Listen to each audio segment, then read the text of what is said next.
It's that time of week once again. Welcome back to the weekly mailbox, your chance to ask me questions about anything, whether it's to do with Formula 1, Formula E, motorsport, or something completely random. It's completely up to you. 6 questions today because one of them is a little bit short and we'll probably gloss over it a little bit, but I wanted to include it. But as always, if you want to ask me any questions, feel free to do so in the comments section below. And, as always, a couple of days before, a community post will go out if you want to ask any questions last minute. First up, our first question of today comes from ALFIE, and he asks, because Baku has thrown up some good races, Liberty are going for that style of track everywhere. This is evident in the Miami and Vietnam layouts. Do you like these layouts, or should Liberty focus on proper racing tracks? A lot of talk at the moment about circuit layouts, and at the end of this video we're going to have a little chat, and there is a question about Zandvoort and the future of the Barcelona GP. However, this question is more focusing on street circuits. As you can see on screen now, that's the layout for the Vietnam circuit, which they are trying to make more of a real circuit. However, in essence, it will be a close quarters street circuit. I think, if I'm being fully honest, I don't dislike street circuits. I think a little sprinkle of street circuits throughout the calendar is quite nice. The balance now with Monaco fairly at the beginning of the season, partnered with Baku. At the end of the year we have Singapore. You could also class potentially Albert Park as a street circuit if you really want to be particular. But I think personally, as long as each different race we go to is unique, I don't really mind all that much, because you look at Albert Park, you look at Monaco, you look at Russia, all technically street circuits, all very, very different. So I don't want it to be like Formula E, where, to be honest, if you just saw a glance at each circuit, you'd find it very difficult to differentiate each circuit, which is a big issue I have with Formula E. The only really exception to that rule in Formula E is Mexico, because they go to the Mexican Grand Prix circuit where the Formula 1 race is held. So I think that's my main thing.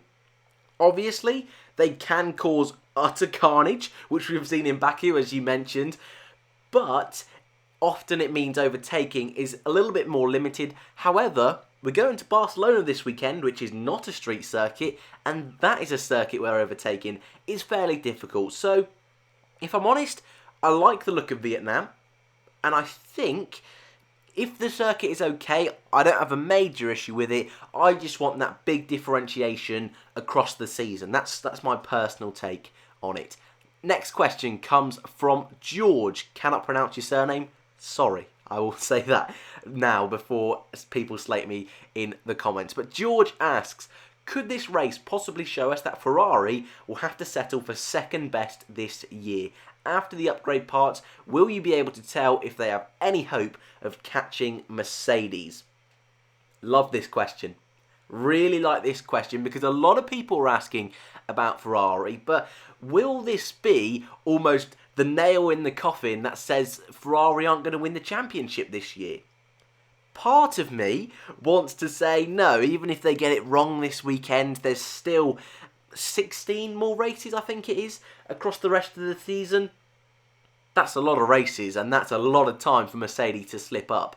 However, for me, the big game changer in Spain is the fact that this is the circuit that Ferrari looks so good in winter testing. If you were unaware, this is the exact circuit, the exact place that we used in winter testing. Yes, it's a different time of year. However, Ferrari's biggest issue this season, apart from internal issues, and we'll talk about that in a moment, their biggest issue is turning on the tyres.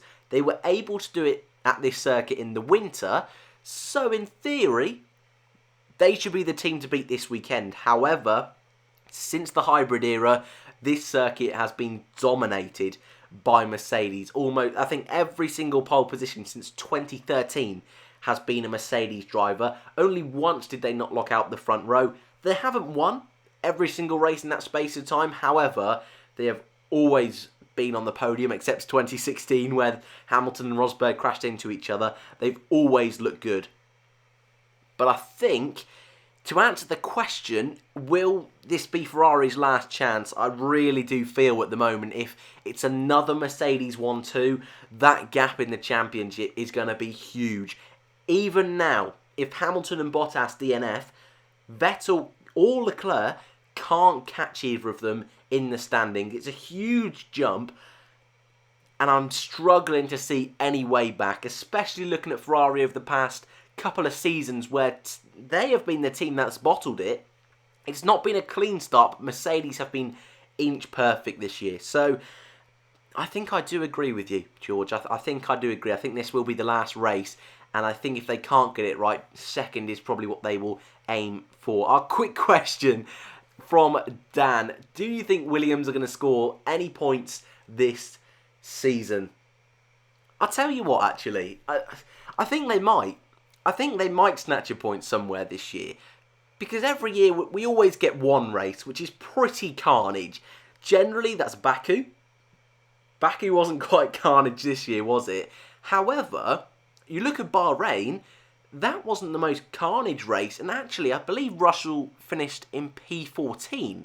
So the reliability on that Williams actually seems very strong.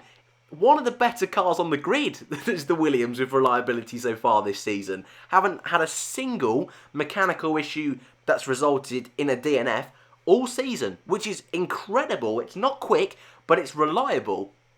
And part of me thinks if they can go to a track like, let's say, Monza, historically they're quite good at Monza, if there's a chaotic race, if there's a first lap crash, if there's issues with guys trying to, I don't know, that stage of the season, they're trying to eke out as much life as they can in the engines, if they can capitalise on things like that, then maybe they could snatch a point. Look how many they got last season. Their car's a hell of a lot worse this year, but maybe. Yeah, I'd love to know what you think about that, because that car is awful. It's going to take a miracle for that to happen. Next question from Golden Drifts, a Formula E question this time. Do you think the 18-19 Formula E season, so season 5, will have a different winner every single race? It's possible. I really do think it is possible, because one of my biggest, how do I put this, irritations, I'll say, with Formula E this year is the qualifying system, which has helped out all of the guys lower down in the championship. And if you're higher up in the championship, you get screwed over in qualifying because you've got to go out first on a dirty circuit that's not been rubbered in. And so you lose out massively where you start in the race. So what it has done across the season is guys like Mitch Evans a couple of races ago in Rome, guys who don't have the best car, they have a better chance in qualifying, and so we've seen this incredible streak of 8 different winners from 8 different races. We've got 5 more races to go. This weekend we see Formula E return to Monaco, and I think there's 5 drivers on the grid, that more than 5, that have machinery to win races. Daniel Abt on the screen there, he's got 2 podiums this season for Audi, yet to win a race. Andre Lotterer in the Techeetah, Jean-Eric Vergne's teammate. He's been in P2 in the last 2 races. Could have won in Rome. Could have won last time out in Paris. Could have won in Hong Kong if there wasn't for that contact. So there's 2 drivers already. Pascal Wehrlein, how he hasn't won a race yet, I don't know. He's been super unlucky. That's 3. The 2 Nissan cars, I think that Nissan car is the best on the grid. Most podiums of any team. I believe they've had 3... Not podiums, sorry. Most pole positions. 3 of all the races. That's an incredible amount when you compare it to the other teams. Both Roland and Buemi could win. And Van Dorn, if a race goes his way, he could win. So yeah, I think it is possible. Unlikely, but it is possible. Second to last question comes from Joel. For the constructors, who do you think is getting best of the rest this season? McLaren are doing surprisingly well, and Renault in the opposite direction. I don't think Alfa Romeo can do it, but I'm going for Kimi as best of the rest. I always like talking about best of the rest, mainly because that's where my team are. That's where Haas are, in that midfield scrap, and it's super, super close. It really is brilliant to watch. And I can tell you, as a supporter of a midfield team, it's very juicy. It's brilliant because you show up to each weekend not having a clue if your team are going to be the best of the rest, or just better than Williams. You don't have any idea. Just take Renault from last time out, which a team which in China were comfortably 7th and 8th, Hülkenberg and Ricciardo. In Baku, both very easily could have been out in Q1. Hülkenberg was out in Q1. In winter, we did predict this. We said, especially on this channel, that every circuit we go to this year, it's going to be a different story. And every circuit is going to play to the strength of different cars, and that's exactly what has happened. So it's going to be super, super difficult to try and predict. I think you're right. I think McLaren, for me, have been the most consistent team in that midfield so far this year. That's with the issues for Sainz. He's had 3 DNFs so far this season, most of them not being his fault, and one of them was due to that contact with Danny Kvyat in China. I really think he's going to have a strong race this weekend in Spain. Every single race he's had in Spain, he's scored points, and that's been in some pretty dodgy Toro Rosso cars as well. So I think McLaren could be good. They've had a really strong start to the season. I think that will tide them over. A little bit almost the opposite of Haas from last year. Haas had an awful start to the season, and that screwed them over. I think a similar sort of thing could happen to Renault this year. This early failure to score points, I think, is going to hurt them in the long run. So I think I'd put my money on McLaren. I hope Haas can turn things around, but they seem to have major issues, and if they don't get their act together this weekend in Spain, I think it could be a long season for Haas. So yeah, McLaren looking really strong. Then I'd say Renault, then Haas, then Alfa Romeo, or maybe Racing Point. Alfa Romeo, then Racing Point, then Toro Rosso. That's what I will go with. And our final question from Barcelona GOAT. Very topical, Barcelona and GOATs. Not quite at the moment. Obviously crashing out of the Champions League for you football fans out there. Anyway, he asks, and this is one that I'd love for you guys, if you want to say, or have your own say, please throw it in the comments below. Question about Spain. Do you think the removal of the Spanish Grand Prix for next year and the replacement of Zandvoort is a good idea? Best F1 content, keep it up. Not too sure about that, but thank you very much anyways. To the question though, to the serious thing that we want to be talking about right now. Rumours circling. Spain's going to be out next season. Zandvoort's coming in. I have to say this. This is not official. Anywhere you read this, this is not official. I've not done a video on this for a reason, because it is not confirmed. And at the moment, Spain is staying. Zandvoort is not on the circuit calendar for next year. That is what we have at the moment. So this is all speculation. However, let's say it did happen.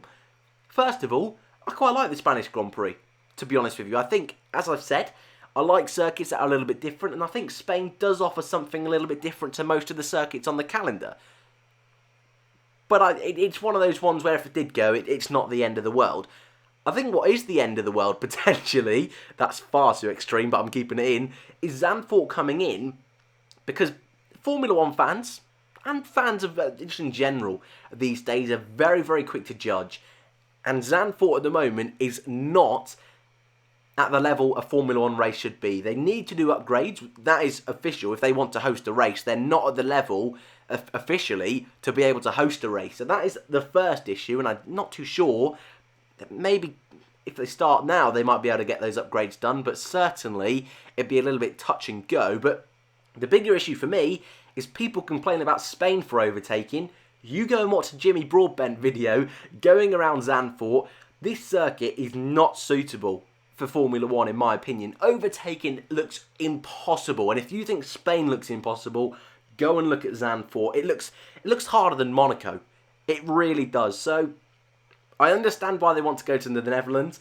I think it would be brilliant to see the Orange Army have their own race to go to, but I think there's a little bit more work to be done there. But I want to leave it open to you guys, because I want to know how many people like Spain, and if you're upset to see it go, or whether you're just happy just to see it in testing, and that be it. I'm really intrigued to see that. But that is your lot for this week's weekly mailbox. As always, you can leave your questions in the comments section below, and if you want to ask me anything completely random, feel free to do so. I almost put in a crazy few questions this week, but decided against it. And as well, if I didn't answer your question in the video, I hopefully left a written reply.